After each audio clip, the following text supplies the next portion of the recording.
Welcome back to Prime Politics, everyone.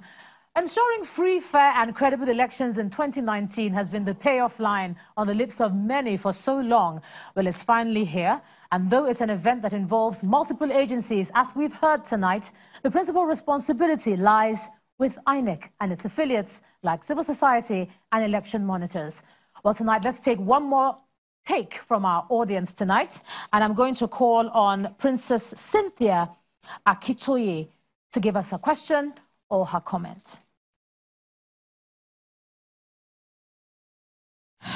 Good evening. My question is, we've been seeing a lot of things happening during the election, like a situation whereby people will have to go to people, voters, to give money and tell them who and who not to vote for and stuff like that.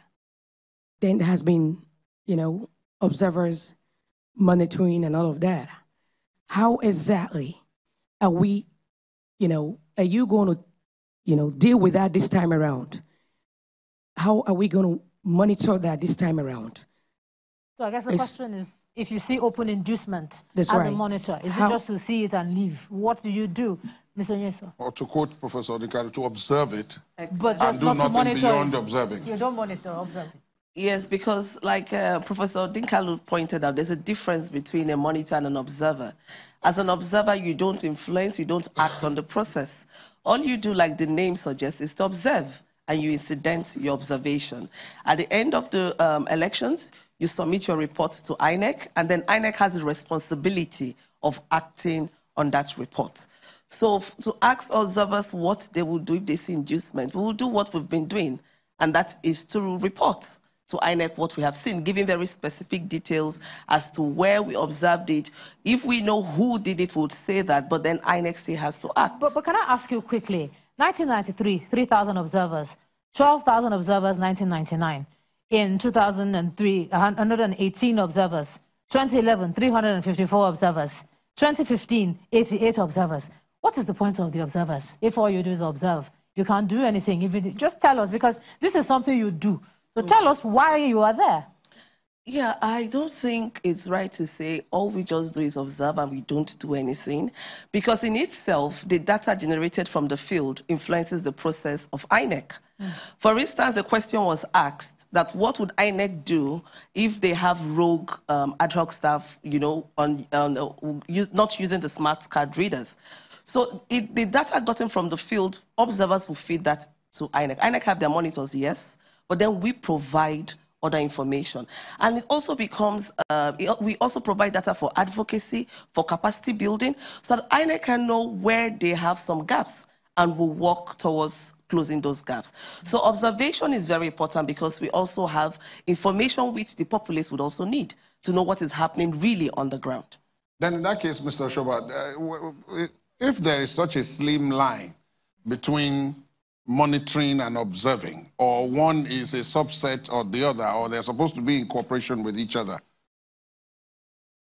why does it seem that in spite of the copious reports that we get from every election, when the next cycle comes around, we're talking about essentially still the same thing? Is it that the monitor is not listening to the observers, or is it that the observers have simply gotten tired and... That's the million-dollar question. We've had, since 1999, this is the 6th election. We should have learned from the past. Since independence, we've had over 10, right? And we still seem to be, there are still issues which are elementary. We're talking about an election as if we are going to war. The police, the IG is talking, everybody's, and then you have the observers and monitors. I think Nigerians, we should give Nigerians more credit. We should have advanced beyond being monitored to vote. The elections should not be a do and die affair. The reasons why we have all these things going on is because of scarcity. There's a scarcity in the land, and so the elections become the only game in town every 4 years. What I mean by scarcity is there's a lack of prosperity among people. So it's now time to make money. right? So you have the observers observing and monitors, and it just raises the temperature of the nation.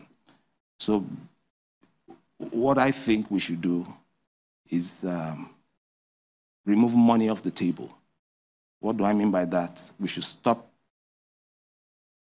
having elections which are based on winner takes all, right? That's what we should have done in 1999 when we started this Fourth Republic. Make it much more unattractive for those who have criminal intentions to come into the process. Okay, so you heard him there. Sometimes winner takes all, criminal intention. Somebody else has a different perspective about why all this happens.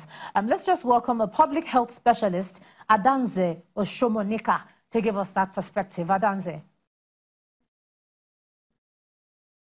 Hello.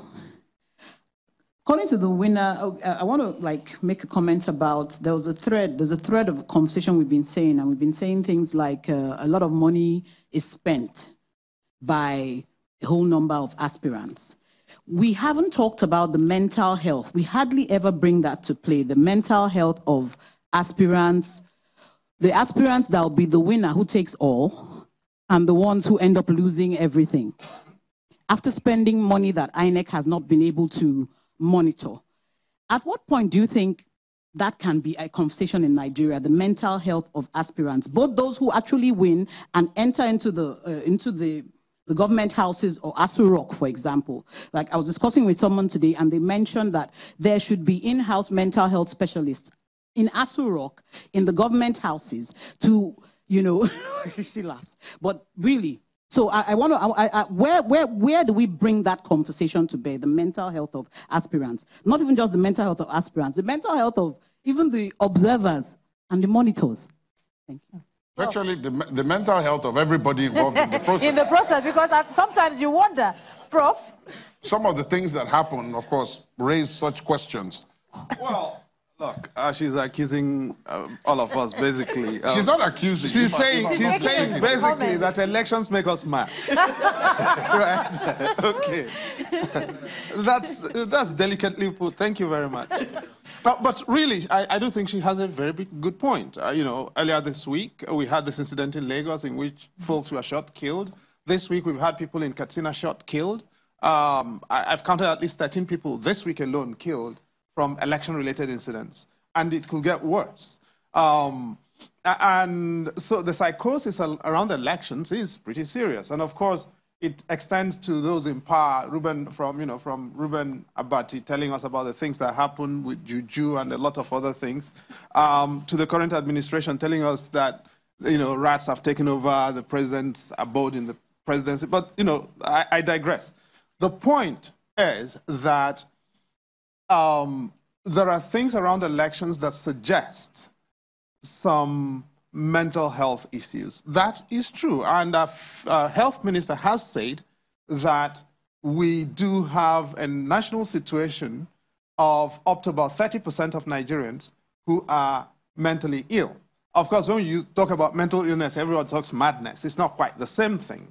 What we call madness is actually just a variant of mental illness. There are different kinds and strands of mental illness. And I do think we should take that pretty seriously.